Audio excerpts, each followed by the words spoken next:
And we're live. Hi, everyone. Oh, this is so exciting to have everyone joining us. I promise I'm not going to speak for long because we've got an incredible panel of guests that I am so excited to have here today.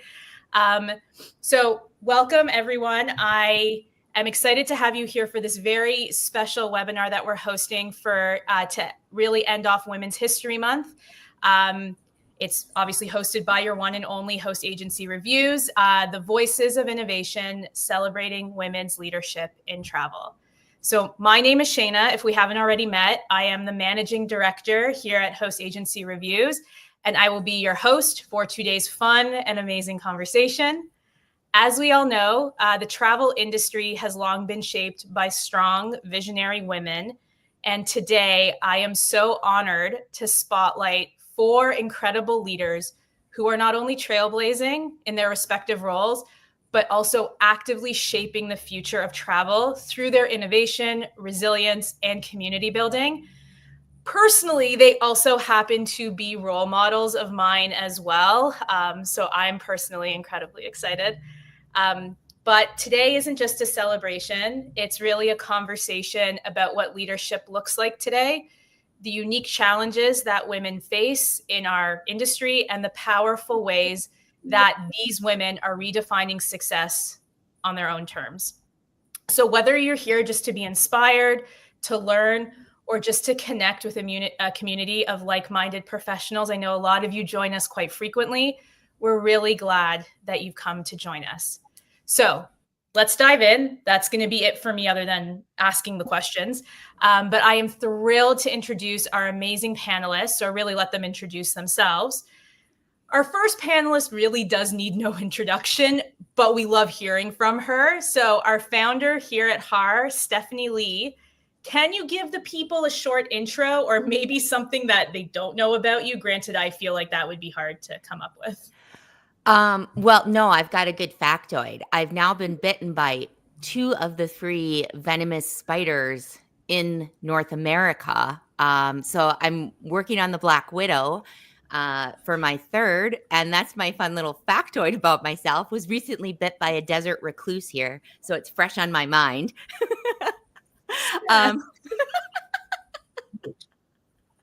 But it's wonderful to see you all.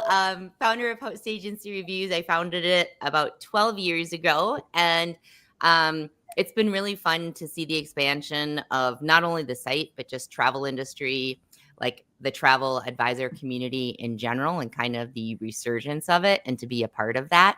So Diana, don't worry, I'm okay. The first bite from the hobo spider was really bad, but somehow the brown or the desert recluse wasn't so bad. So I know I'm changing the topic from Women's History Month to venomous spider bites, which is totally in line with me. I asked for a factoid people didn't know about you. I feel like you hit the nail on the head with that one. So I know it was your own fault, Shayna. I don't know what to say. You know me. I know. I already knew about one spider. I didn't know there was a second. Yeah. Unbelievable. All right. So to switch up the talking not about spiders, Malia, do you want to introduce yourself to our audience? Oh. Sure. I hate spiders, so that would be the first thing I would say. But can you hear me? Yeah. Yes. Okay. I'm Malia Asfour. I'm the Managing Director of the Jordan Tourism Board. I'm in charge of marketing Jordan in US, Canada, Mexico, and we dabble in South America. And I am on the board of the Adventure Travel and Trade Association, and I'm the immediate past chair of our wonderful nonprofit Tourism Cares, of which now Shayna is the chair. So we work together with Tourism Cares and help developing the meaningful travel map in different destinations in North America and around the world. So I'm very excited to be here. Thank you for having me and inviting me. I'm excited to be with all of you. We're excited to have you. And dare I plug, and Abby, if you want to post this, we just actually partnered with Tourism Cares for our first blog post with them about meaningful travel. And it just went live yesterday. So if anyone's interested to go and check that out, please do and learn more. It's one of a 3-part blog series to learn more about meaningful travel and responsible tourism. So definitely go check that out. And next, I'll move over to Iris. Tell our audience a little bit about yourself. Hi, everyone. I'm so thrilled to be here. I've known Steph and Shayna and Malia for quite a while, and I'm new to meeting Emma, so I'm excited to hear what she has to say. I am the founder of 2 businesses in the tourism industry. I started Women's Work Tourism Accelerator program 3 years ago as the solution to getting more women in economic ownership and leadership in our industry. We work with early stage businesses in their first 0 to 3 years in business to help them grow, get them set up, introduce them to the industry and entrepreneurship. We've had about 57 women go through the program at this point, and we have our next cohort launching next month. So I am thrilled to be sharing more about that with you all here. And I also run a business called By Iris Representation, which our entire mission is to introduce women-owned and locally owned DMCs and suppliers all over the world to lovely travel advisors like you all. So happy to be here, and thanks for having me.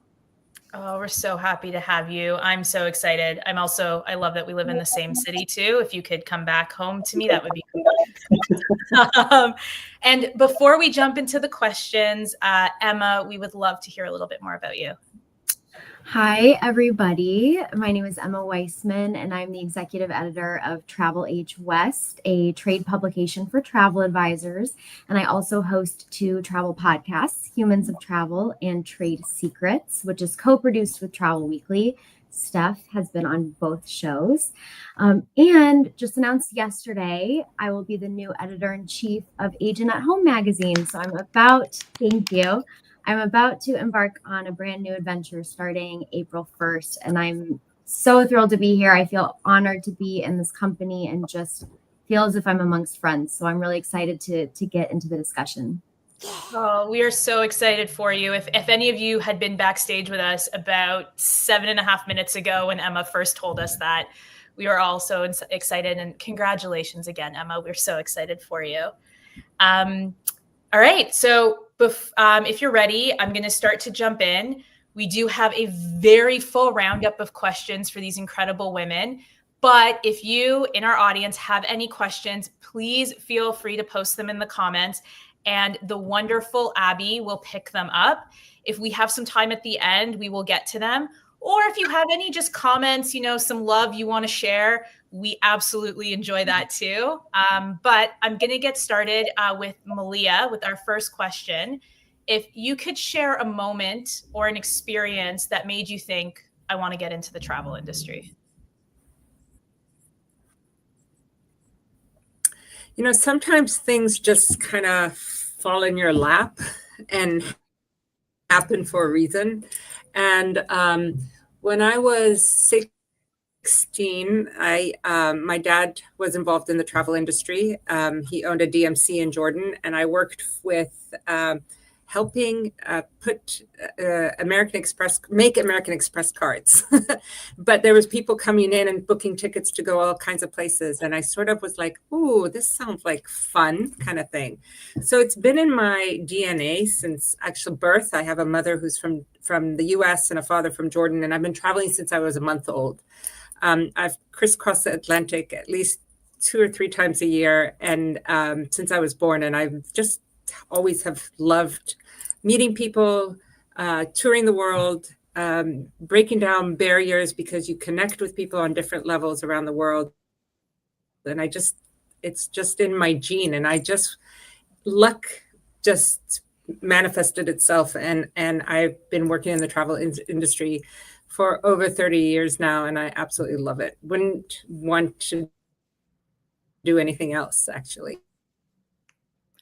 I hear that. Emma, anything you want to add? How did you get into the industry? So it's funny because Malia and I have a similar story. I was also born in the travel industry. My parents started a travel textbook company for travel agents back in the 1980s called Weissman Travel Reports.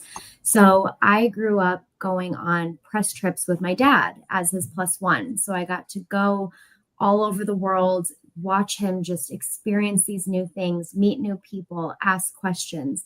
So the love of travel came very naturally because I was surrounded by it. The second component is the love of writing. And believe it or not, that's also interwoven with travel.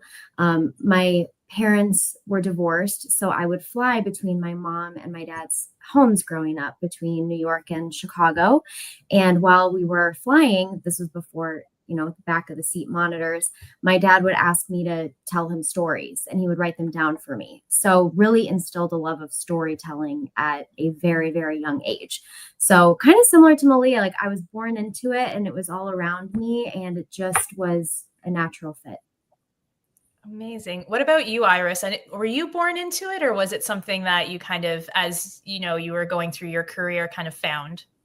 Yeah, exactly. It was that. It was, I fell in love with travel far earlier than actually getting into the industry.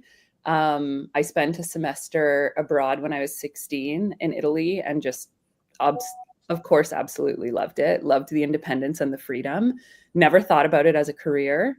And it wasn't until I was 21 and had graduated from university and was working in risk management insurance, which is just as exciting as it sounds, that I realized I wanted to do something that better aligned with my passions. So it was one of those things where I didn't know what the opportunities were in the industry, but I knew what I didn't want. And sometimes knowing what you don't want is just as helpful, because I realized like I don't want to be in a career that is soul draining. I want to do something that aligns with who I am and allows me to be the best version of myself. And travel was that for me. It always was that ability, that vehicle to expansion and self-actualization and passion. And I was like, oh, if I can turn this into a career, this would be incredible. So yeah, I went through a little program at Humber College in Ontario for tourism management and did an internship at the Four Seasons in Prague one summer, and just like completely was like, this is my place. Like I'm meant to be in travel and tourism. And that was 12 years ago. So yeah. Wow. I love that. Yeah, there's some really good tourism management programs, I think, globally, but I know definitely in and around the schools in Ontario. Steph, anything you want to add before I get into some more hard-hitting questions? No, I was semi-born into it. My parents didn't start by the time I was 0. It was like when I was in high school they started. So, yeah, I just kind of, I won't say fell into it, but I stayed in it. The one thing I'll add is I struggled because my degree is in environmental education. And I was like, how am I reckoning being in the travel industry, which has a very strong environmental impact, with um, something I love and very passionate about. And then the one thing that, because I was like not feeling fulfilled when I first moved into travel. And then my mom said to me at one point when I was working at her agency that, because I was like, what good am I doing for the world here besides showing people these beautiful destinations and opening their eyes? And she said, because it was a host agency, their agency that I was working at. And she said, you're helping women be able to work from home, to have the flexibility. It's, the vast majority of travel advisors are advisors, and this gives you a chance to help women have more financial freedom and all of this stuff. And I was like, oh, yeah, I like that. So very, very fitting for today's webinar. Oh, I love that. And I think your mom is hiding somewhere behind you in Tucson right now, right? They're visiting. Yeah. I've sequestered them in another room. Otherwise they'd be like, oh my God, great answer. Oh yeah, parents are the best. Okay, so I'm going to actually, Steph, I'm going to start with you. I'm going to come back to you with this question. So, because you touched on this a little bit, but what unique challenges have you encountered as a woman working in travel, and how have you navigated through them? So one of the things I would say that I've struggled with, and I think this is not necessarily a woman in travel, but just being a woman in general. I read a book in my like late 20s, early 30s called, I think it's called Ask for It. But it talks about women. It's two, I think they're sociologists or something.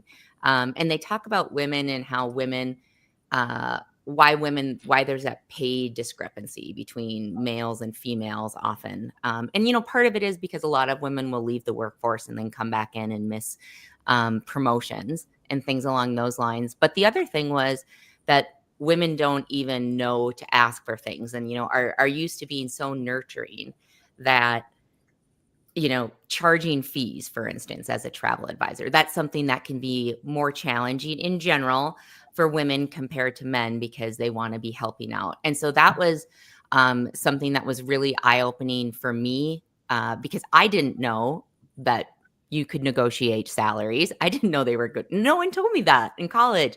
And so all of these things. And so I would say that's kind of been a challenge is, I've had wonderful mentors through the years, but there's certain things that I see in the travel industry. 80% of travel advisors are females, but you look at the leadership of any of the main companies that are out there, whether travel agencies or suppliers, and it's probably flipped the other way around, where it's 80% males that are heading up these organizations and 20% females that are leading it up. So I would say that's kind of been a challenge, but I've never been afraid to voice my opinion or raise my hand or when I have questions and things like that. But so I would say one of the challenges was kind of finding my way and learning these things, like that you can negotiate different salaries and how to be more firm, because I'm a Minnesotan and naturally very nice. And so, kind of like, oh, okay, la, la, la, la. So it's I don't know if it's specific to the travel industry, but it's more like my growth curve on learning these things and becoming more comfortable with being more assertive. Yeah, absolutely. Malia, any thoughts to, any unique challenges that you've encountered as a woman working in travel and how you've kind of navigated through them in your 30 years plus career? Obviously, there have been ups and downs and lots of challenges here and there. But I would say, I think challenges or not, we as women need to take the challenges that we've had and how do we use them to help other women. I've had issues with men and women in my career with challenges. I've had a lot of men and start with my dad, but a lot of men in the industry who have lifted me up. And I've had men from the Middle East also not understand why I'm in charge and running this institution. So it's, it goes both ways. But I feel like we should take the lessons we've learned and use this wisdom to help empower is not the word, but help other women become more sustainable. There are some women who don't lift other women up, which obviously bothers me because I feel that we need to lead and open and pave the way for other women to step in and take over even from us, to pull us through the channels, pull through the channels that we've been through and not have them have these kind of situations. And so instead of looking at the challenges I've had, which I've had many over the years, let's take these challenges and turn them into something positive.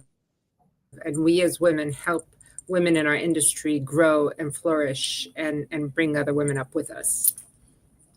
I love everything about that, which actually kind of leads me into my secondary question on this, which Iris, maybe I'll come to you first with. How do you believe the industry can better support women facing different challenges today?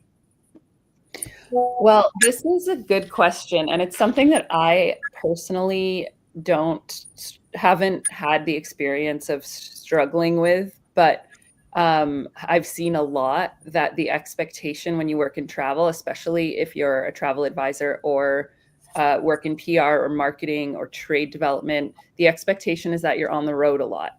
And if you can't be on the road a lot because of other, family obligations, which often get placed on women, the burden of unpaid labor gets placed on women in general in many countries in the world. I'm not just being North America specific. I think we do a better job of partnering with our families to like lessen the burden, but in other parts of the world there can be a big disparity. And so your career might be limited by the burden of labor that's placed on you if you're not able to travel because of other obligations, or because you don't want to, or whatever. So how can we create an industry that's more accessible without necessarily needing to be in person, which is also a more sustainable industry? I mean, I don't really have the answer, but with women's work, we've made our accelerator program completely virtual. So it is global. So women from the global south and the global north can come together and connect. So countries all over the world, different time zones, they're able to get the same access to that level of education that the program provides. So I'd love to see more along the lines of that, like virtual trade shows that are well attended and really well done, so that women that aren't able to travel or don't have budget as business owners to travel to conferences can still get equal access to these trade shows that are in like New York, for example, or Washington, that are very expensive to attend, even if you're a hosted buyer and needing to pay your own way and airfare. So I think that's a unique challenge that doesn't have to do necessarily just with women, but women do tend to face more limitations in terms of like being able to travel and raise a family, especially if they have really young kids and they want to be around.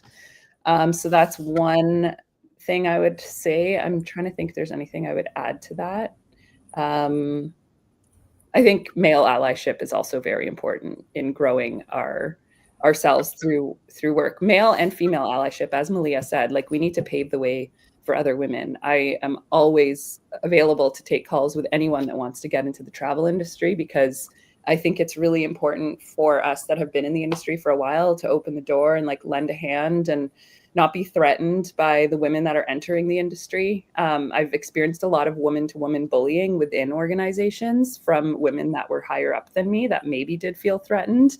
I'm sure I've probably done the same thing without realizing it. So like just becoming more aware of how we're not supporting each other and moving into supporting each other and finding allies within your organization that can help you grow your career. I love that. And Cheryl in our comments also loves that. She really loved your first suggestion specifically, which I think we don't think as much of. And I think it's really great to shed some light on that. So thank you. Emma, any ways that you believe our industry can better support women facing different challenges today? You see me nodding along because Malia and Iris just hit on so many great points. And I think it comes down to just building community. And I think women are really good at building community. We have these deep emotional connections with each other. And Vicky Fried mentioned something to me a couple of years ago that stuck with me. She said that everybody who's coming into an industry should try to develop their own board of directors. So rather than having one mentor who you go to for everything, you're kind of having a variety of mentors in different subjects. Maybe you go to one person for career development, maybe you go to another for emotional support, and you build up this community so that you always have a support system. And I think women are really great at that. So that's just one tip that stuck with me. And everyone I've told that to, they're like, yes, that's it. That's how you look at mentorship these days. I actually have to say, like, I'm a little mind blown. You rarely sometimes hear new ideas or something different. And that's beautiful. I think that's a great suggestion. So thank you. So Steph, I'm going to come back to you. Have there been any pivotal moments in your career that have shaped the path to you becoming owner and founder of HAR? Yeah, there were a lot of things along the ways. I would say what made it, I was very lucky because my mom was incredibly patient with me. I'm a very curious person. When I started in the industry, I had come from social services and environmental education, so very far from corporate. And so when I started at the agency, like, I didn't know what a CTA was, like a call to action, and I didn't know what any of these acronyms were. And so it took me a little bit to get up to speed on things. And so that gave me a really strong basis of understanding the industry and how things work together. And especially now when when so many people are coming into the industry through host agencies, where you're not at an office where you have mentors and can hear from everyone around you, it's really challenging to get that strong foundation that can make you so successful within the travel industry. But yeah, I would say that like having that strong foundation was really nice. And if I would have been working at another agency, I still would have asked the same questions. I don't know how patient the person would have been with me, but that was very, very helpful for me, for my mom. And like, as I was going along too, in terms of pivotal moments, one of the things was that when I started going to trade shows and different things, and I was maybe in my late 20s when I started in the industry. And so it was kind of interesting as well, because I had worked in environmental education, which in some corners of it can be very misogynistic. It's like outdoor men and all sorts of stuff. And so I had some like sexual harassment and different things there. But it was interesting for me when I like went to the trade shows for the first time and would go out with the evenings and things, like some of the sexual harassment that was taking place as well during that, and how to navigate that in an industry that you're staying in, and that person may be a more important person in the food chain, and you're like, how do I navigate this as like a young 27-year-old? I shouldn't be put in that position, which is another thing, but it's how do you navigate those situations, and figuring out, becoming more savvy was important for me kind of in my career growth as well. Wow. So Iris as well, you started your own business or businesses, Women's Work and by Iris. What made you decide to move into running your own businesses, creating your own businesses? I remember being there during your shift of moving from working for an employer to starting your own business. So what was that pivotal moment to make that decision? What was that like? The pivotal moment took 9 months, basically the same amount as making a baby. And it was so I like decided that I wanted to start my own business, and it took me about 9 months to come up with the idea. And it was just such a labor of like, how can I have an impact on the industry? How can we build back better? Because this was during the pandemic. So I was like, am I going to be crazy enough to start my own business in a pandemic, like in tourism? So it took some time to sort of pick and choose, like just to observe my environment and figure out like, what does the industry need? What am I good at? And how can I bring it all together? And the thing that made me feel empowered to do it was honestly seeing other women running their own businesses, being entrepreneurs. I had worked for a company of 2 women for 5 years prior to that in Toronto. And I was like, they were so inspirational just by doing the everyday stuff that they were doing in a very imperfect way. Like they weren't perfect, and they made me realize that I could do it too. Like I didn't need to be amazing at everything to be an entrepreneur. They were so open about how much they didn't know. They would come to me with questions, like, and they obviously were very good at a lot of things because that business is now like thriving still. But it was kind of a breath of fresh air where I was like, well, they can do it. I can do it. And I just need to think of the right business idea. And took me about 9 months to like believe in myself, and another few months to borrow other people's belief in me, until I actually launched and made it happen. And yeah, I would say just it took a lot of like information gathering from the world around me to see what made sense for me and what really lit me up. And as soon as my passion outweighed my fear, it was easy from there. I love that. And not because she's my boss and because I want her to love me more, but it's honestly, for me, it's Steph's imperfections that make our working environment so perfect. And there's a lot of them, right, Shayna? I wasn't going to go that far down that road. you said it. But for me, it is those, as you call them, those imperfections that make the environment that, I mean, I've worked at some bigger companies. I've been in the travel industry myself for about 15 years now. And I've been able to work with so many different people and in so many environments. And when people do ask me, I mean, I think I'm celebrating 2 months at HAR now, but I find Steph's imperfections make working with her and our entire team so perfect. And I love that. And that everyone's ideas are brought together to continue to shape and amplify, the business that we're all running as a team. And so I love that. Everything you were saying, Iris, really just made me think of Steph. That's right, Steph. Don't forget this. I know. Thank you. You'll get your paycheck soon. I know. Payday's coming. But yeah. I'm loving this. So I'm going through. I'm like, so many more questions. But we talked a bit about mentorship. And so I'm gonna divert to Emma right now to talk about what has been the importance of mentorship in your career and how are you paying this forward? So I am really lucky because I have a very small team at Travel Age West. There's only 5 of us and it's 4 women and 1 man. So I have, from the start of my career, seen these women leaders around me and have been able to lean on them and learn from them. And I feel very grateful for that. So I know that's not the case for everybody, but I came in with a really strong support system. I was able to ask questions and receive guidance from all of these really, really smart women around me. And I try to pay that forward myself now that I am in a leadership position, right? So we have internships, we have associate editors coming in, and I want to make sure that I'm always approachable and available to them.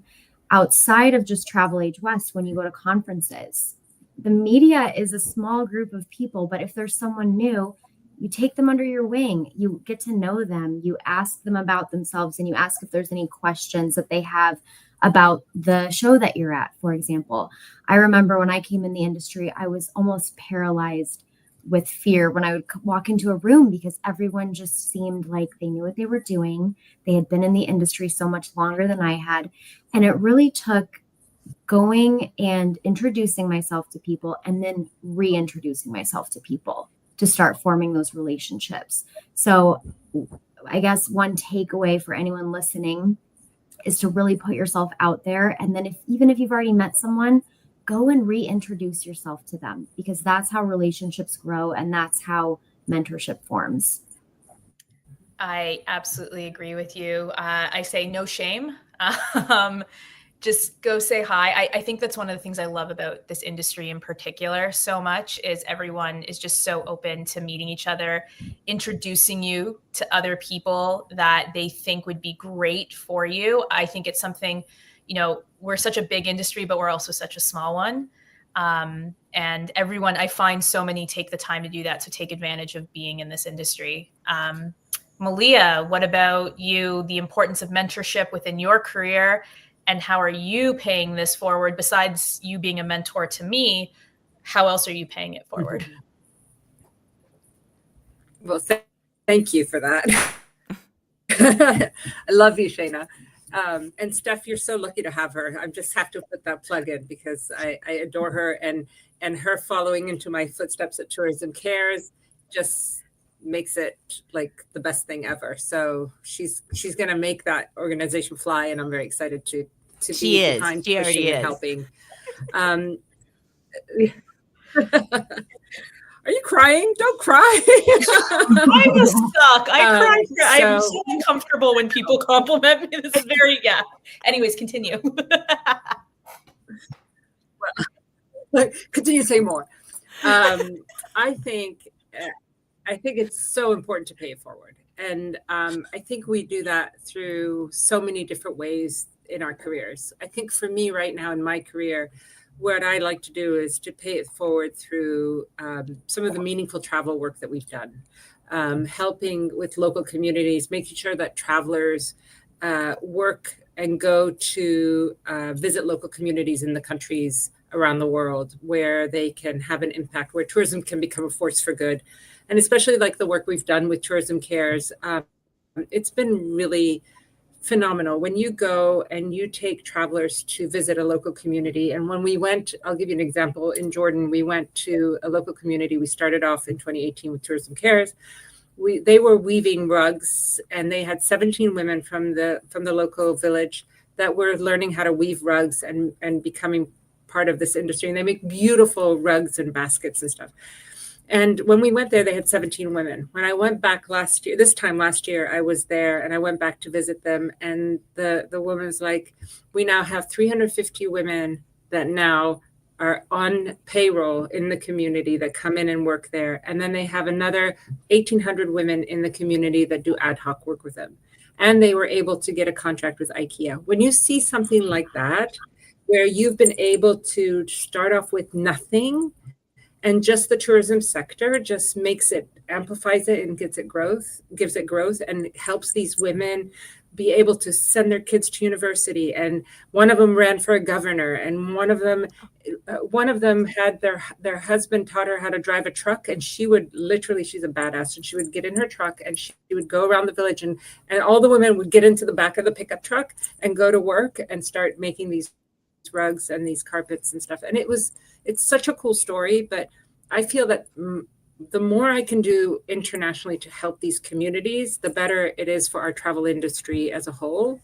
And hopefully all your HAR agents will want to work with these kind of meaningful experiences for their clients, because I think this is what connects. When women connect around the world, there's a deeper connection that we all have together. And I think that's just so important to have. And people, I was going to say, and people never question why you're my mentor after you give an answer like that. So it makes it pretty clear. What about you, Steph, with mentorship in your career, and anything that you're doing to pay it forward? I try to just pay it forward. Like, one of my philosophies is life is to like be the change that I want to see in the world. There's only so much you can control that's going on around you, but you can be affecting change just by everyday interactions. So, for me, I look at every opportunity. We're really lucky because we have so many people reach out to HAR, and from all different walks of life. Like, we'll have tour operators that are getting started up, or DMCs that want to learn how the industry works, or a new tech company coming in wanting to chat with us about how it works, or new advisors, tons of new advisors. Host agencies will reach out with questions. ASTO will work with us on the numbers of independent contractors that are in the United States. So there's all sorts of ways and being able to give back. But just in my day-to-day living, I try to, like, any interaction I have, whether it's, our team was talking about this the other day, but, even if it's just a simple email of, someone writing in and having a simple question, every interaction is this chance for a positive interaction. And I was telling them that I get really bored in life and try to make mundane things more fun, because I just am like, oh, this is so boring. How can I make this fun? So even like on simple emails, I'll answer back something silly half the time, like as well as the answer. But, and so I think those are kind of the things that I try to do. Is I don't do well with formal mentoring for some reason. That scares me. I'm like, whoa, that's pretty intense. Like, I don't want to get married right now. But if anybody asks me a question at any time, I'm like, sure. But for some reason, when people ask me about like mentoring, I'm like, oh, it's a really big commitment. I don't know if I can do it. But anytime anyone asks me a question, I think like that's one of the things that makes HAR really special, is our team will go out of the way and not just give, yes, we have template email replies, but we'll very much customize it to the person. And I want to know more of what their story is. And then, it's things like, even with our podcast for our travel agent chatter, where we interview like an more in-depth for about an hour and a half, like a travel advisor, on what's making them successful and what's unique about their businesses. really trying to, most people would just go in and record that hour episode and have questions. But what I like to do is I'll spend like 2 hours talking to them beforehand and asking them all sorts of questions, partially because I'm just curious about people's lives and how they got where they are. But then I find that it helps me get to know them a lot better so that I'm able to ask more pointed questions and pick out what's going to be helpful for others. So that they're able to pick up real world, tangible things, even though I'm not formally mentoring them, but able to give them information. And we like to, provide almost everything we do for free at HAR because we like supporting and educating the travel advisor community. And I was telling my parents yesterday that I just remember when I was at their agency when we started out, we had no advertising budget, and we couldn't pay to play and all of this stuff. And I remember what that was like. So it's always very important to me not to the knowledge all of us have as you've been in the industry for a long time is incredibly valuable. And for certain people, I charge a consulting fee if I'm working with like larger companies. But, I really want to give back to people, especially that are starting out and don't have the resources yet, and help kind of guide their way. Yeah, I think you pointed out such a wonderful thing that there are different types of mentoring, formal, informal, just being an ear, just being someone to listen and to support, even if it's just one question. So I think too, for everyone listening, mentoring doesn't have to be set up and formal like that. It comes in many different kind of shapes and sizes, if you will, which is a beautiful thing because not everything works the same for everyone. Also, I think you signed off an email the other day saying like pause up or something like that because of like a love of dogs. I don't think it was dogs forever. Dogs forever. Yeah.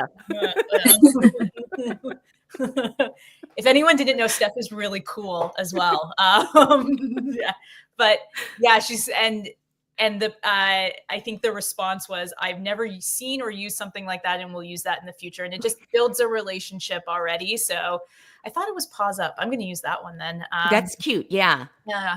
The love of dogs. Yeah.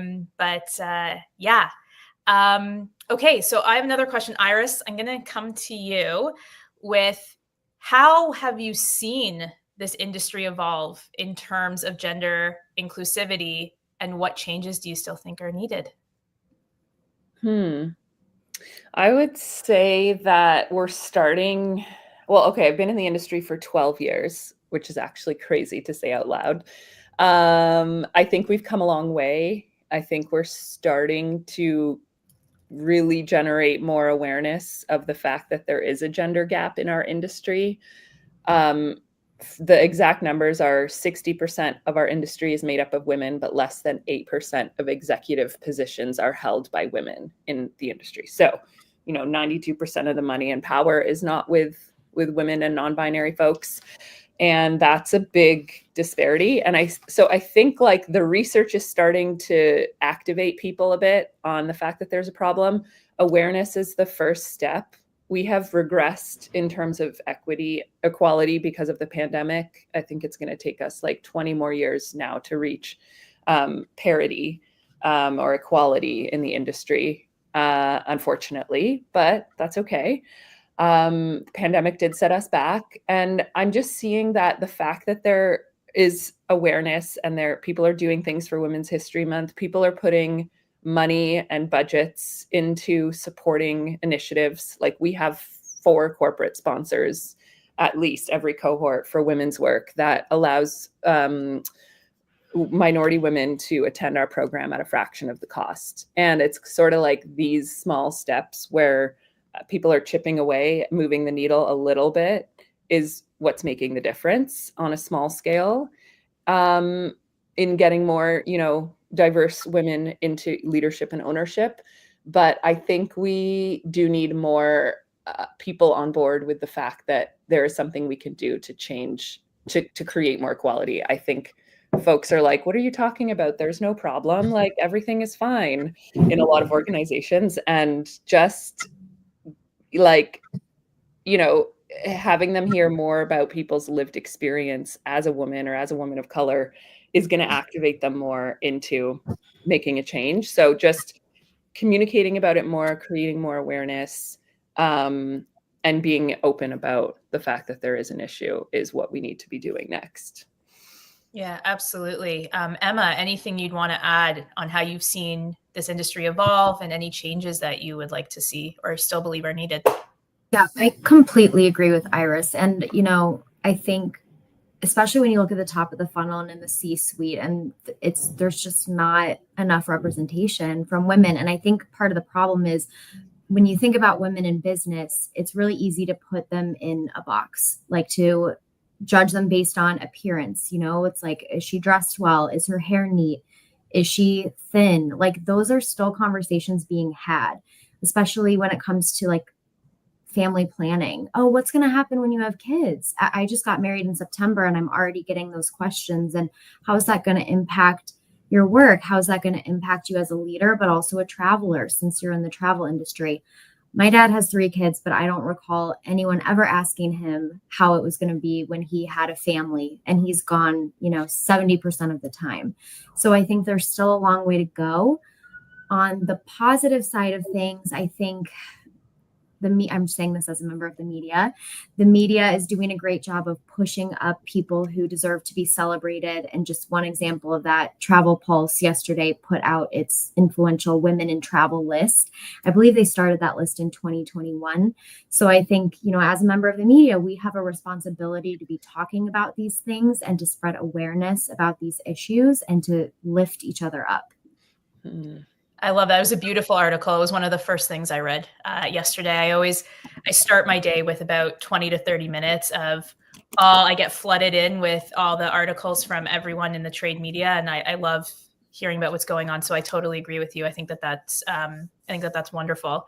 Malia, anything to round us off on this question of how have you seen the industry evolve and what changes would you like to still see?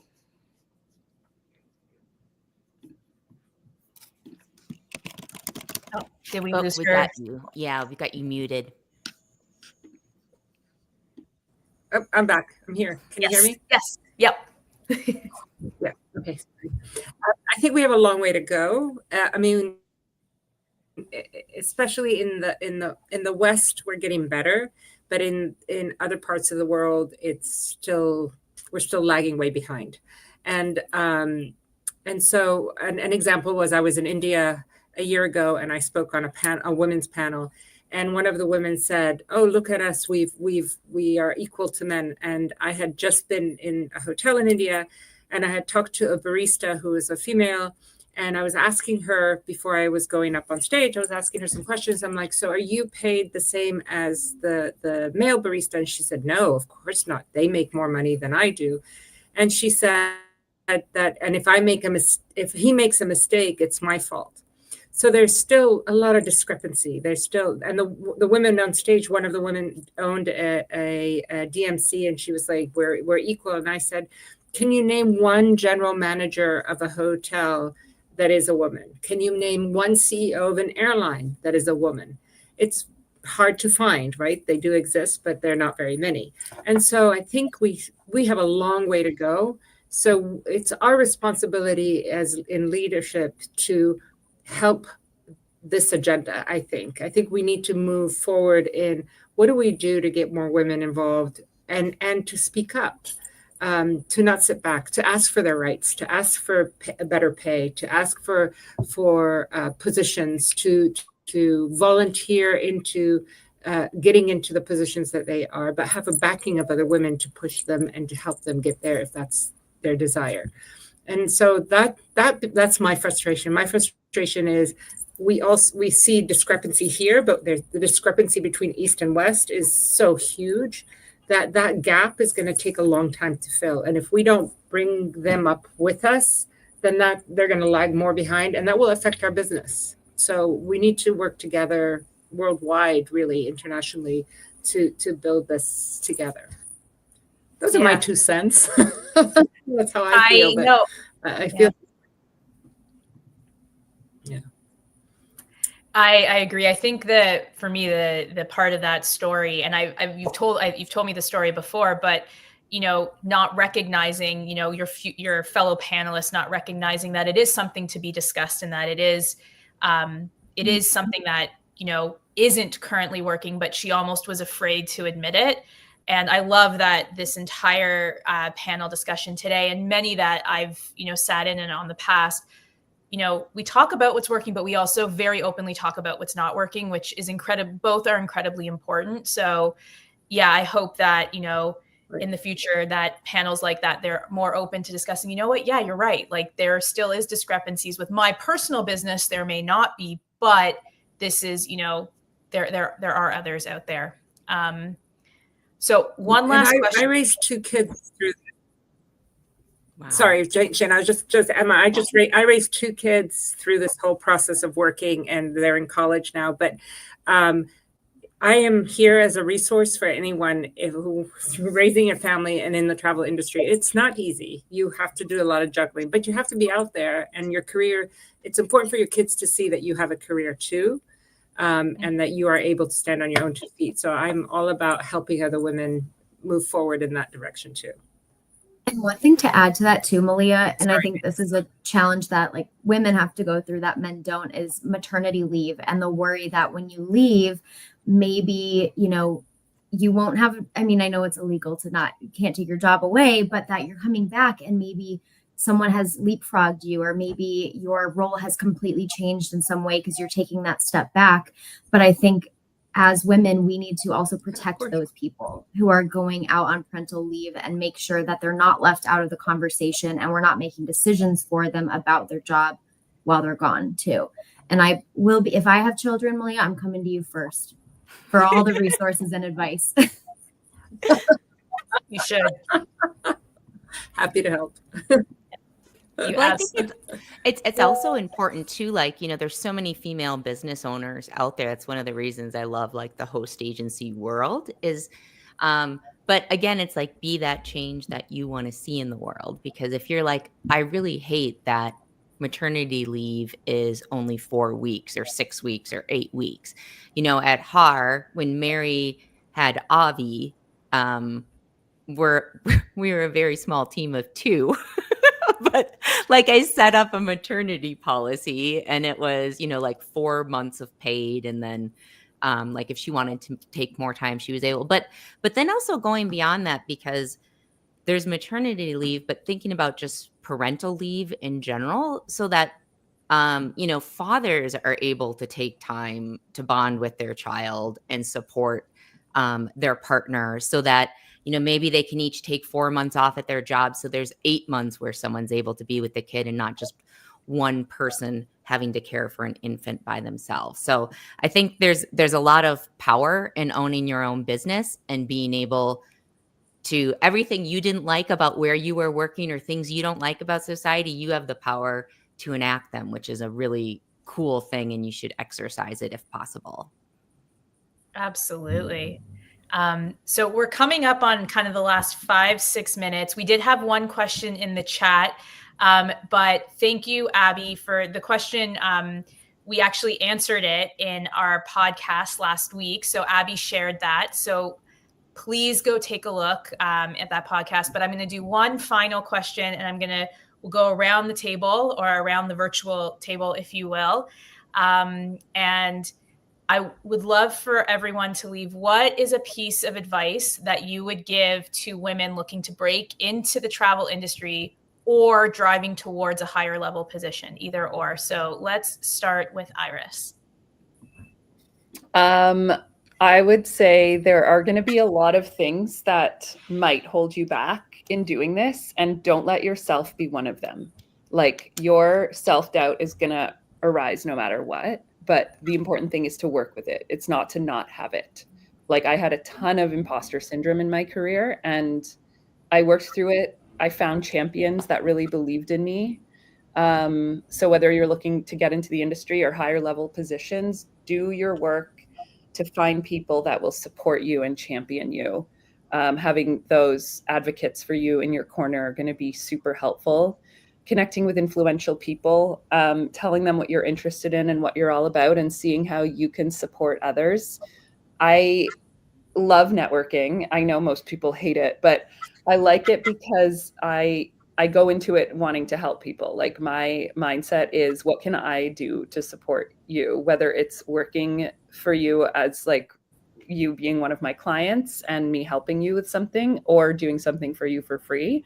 Going in with that abundant mindset allows you to build your network in a really authentic and generous way. And people want to help people that want to help people. So that's what I've learned in my career over the last little while. So yeah, and it helps with self-doubt as well, doing that, going in with that generous mindset. So yeah, that would be my piece of advice. Oh, thank you. Malia, I'm going to come to you next.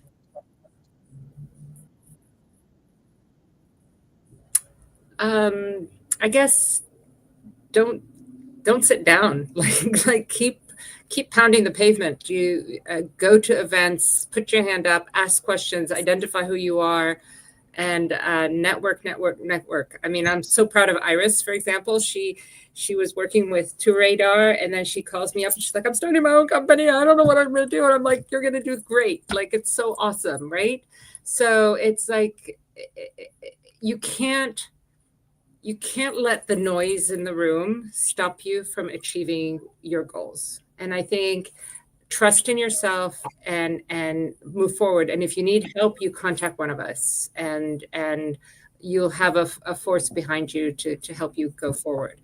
I think it's there's some men in the room might want to make the noise, and you can be louder and smarter. And so use the wisdom that you have and push forward, but don't sit down.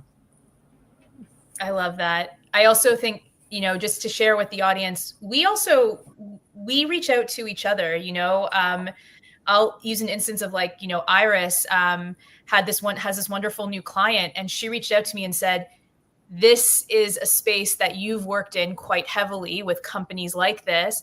Would love to get you on a call and ask you some questions, right? Even though Iris is a leader in her own right, and reaches out to somebody knowing, just sends me an email and says, hey, do you have some time? And then we sat and I think talked for like an hour and a half about, different options and things that we can do. And I do the exact same thing with pretty much, I've done it with everyone on this call. So, even though, you're all incredible women who are leaders in your own right, you do not hesitate to reach out to others either for help and support continuously throughout your career. Emma, I'm going to come over to you next. I would say I have two answers to this. The first is stay curious and be a lifelong learner. You're not only going to be learning from industry veterans, you might also be learning from newbies. So just stay open as things evolve. And then the second thing, I always like to talk to myself when I'm, grappling with a challenge. Let's say there are two doors. One of them is comfort. One of them is growth. You can only go through one. So ask yourself which one you want to go through. And that has helped me in many, many cases. So I like to fall back onto that. Oh, I love that. And Steph, round us out. Well, I have to say, Emma, like the two-door choice could be a really great name for a book about teach. Okay, we'll work on You're giving me ideas. We'll work on our book later. Okay. Sorry, what was the question, Shayna? What? You don't remember? I don't even remember. I'm going to go back to my notes. So what advice would you give women looking to break into the industry or driving towards higher level positions? Yeah. I mean, for women that are coming into the industry, I would say, I don't like the word networking for the same reason that Iris was mentioning, like people think it's gross. But I don't like business networking, but I love learning about other people. And so I would say, and like in the beginning of my career, I had so many questions on how things worked. And that was before the internet was, where you could find everything. And so I was constantly asking people questions and going up at trade shows and making new connections, but again, in that very authentic way. So I would say, like, do your homework. That's really important too. Do the homework on your own. If there's a way for you to easily find these answers, you're going to burn all, people are going to be like, you can find that here. But if you're asking these intelligent questions that there aren't easy answers to, you're going to build your knowledge and you're going to be making these connections with other people. For women that are already in the industry and looking to move up in it, I would say one thing I've noticed is that if, like, say my brother gets a call and so he just started his own company, and it's really funny because he does like internet security, and he'll get someone and they'll be like, can you do this and this and this? There's no way he can do it. And he'll be like, yes, no hesitation.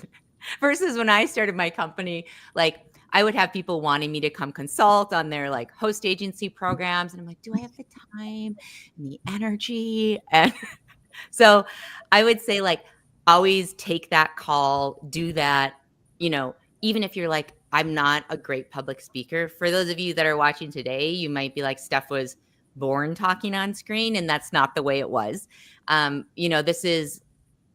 I've been in the industry for like 20 years now. And my first speaking gig I like pushed myself because I'd never done something. And I went to the thing, and I have never had anxiety before in my life. And I finally experienced it. I was like, what's happening to my body? Like, my heart was racing, and I don't normally like sweat profusely, and I was like sweating through my sweater. I was like, what is going on? But I continued to do public speaking, even though it was uncomfortable for me. And now it doesn't bother me. Like, I still maybe get a little nervous sometimes, but in general, it doesn't bother me. So taking those calls, pushing yourselves, and going through the door on the right, which is growth. And then check out Emma and I's book. It'll be coming out in 2027. I love it. Well, we have gone over time at HAR because we love it. And I want to thank everybody for joining us and for sticking around for a couple extra minutes. We've got our next Friday 15 coming up on Friday with Sheila from Travel Industry Solutions. So please don't miss that 2 days from now. But thank you, Malia, Emma, Iris, and Steph. This was such a treat for me to be able to host and just to, be in a virtual room with all of you and with everyone who joined us today. So thank you again to everyone, and see you at the next one. Bye. Thank you. Thanks, everyone.